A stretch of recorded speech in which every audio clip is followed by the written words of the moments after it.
পুরো খবর পরিবর্তন নাকি আগের অবস্থান। অবশেষে পরিবর্তনের পক্ষেই সিদ্ধান্ত জানিয়েছেন আওয়ামী লীগের কাউন্সিলররা। যদিও প্রার্থী ছিলেন একজন, তাই কোনো ব্যালট ছাড়া এই দলটির সাধারণ সম্পাদক হলেন ওবায়দুল কাদের। আর তার নাম প্রস্তাব করেন খোদ বিদায়ী সাধারণ সম্পাদক সৈয়দ আশরাফুল ইসলাম।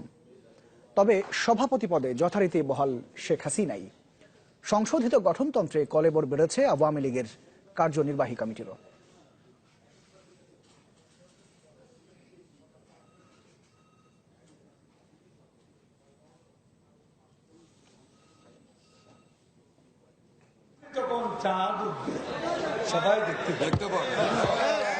জল্পনা কল্পনার জবনিকাপাত, উঠেছে চাঁদ। আওয়ামী লীগের সাধারণ সম্পাদক পদে কে আসছেন সেই প্রশ্নে যে চাঁদের কথা বলেছিলেন ওবায়দুল কাদের, সেই চাঁদ হলেন নিজেই। বিকেল ৫টার কিছু পর মাইকে যখন নাম ঘোষণা শুরু হয়, তখন ভেতরে বাইরে হাজারো নেতাকর্মীর অপেক্ষা। প্রথমেই ঘোষণা হয় সভাপতি পদে শেখ হাসিনার নাম।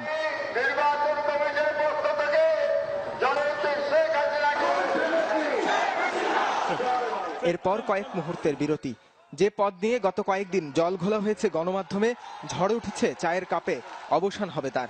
নানা মুনির নানা মত আর বিশ্লেষণের প্রেক্ষাপটে খোদ সৈয়দ আশরাফুল ইসলামী সাধারণ সম্পাদক পদে প্রস্তাব করলেন ওবায়দুল কাদেরের নাম।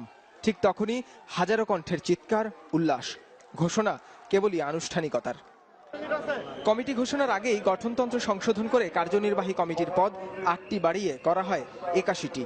সভাপতি মণ্ডলীর সদস্যের তালিকায় যোগ হয়েছে ৬টি নতুন নাম। সৈয়দ আশরাফুল ইসলাম পদাধিকার বলে আগেই প্রেসিডিয়াম সদস্য ছিলেন। নতুন হলো আব্দুর রাজ্জাক, ফারুক খান, নুরুল ইসলাম নাহিদ, আব্দুল মান্নান খান, রমেশ চন্দ্র সেন ও পীযূষ ভট্টাচার্য। আর বাদ পড়েছেন নূর আলম লেলিন ও সতীশ চন্দ্র রায়। পদ ফাঁকা রাখা হয়েছে ৩টি। যুগ্ম সাধারণ সম্পাদক পদে নতুন নাম আব্দুর রহমান, বহাল আছেন আগের ৩ জনও।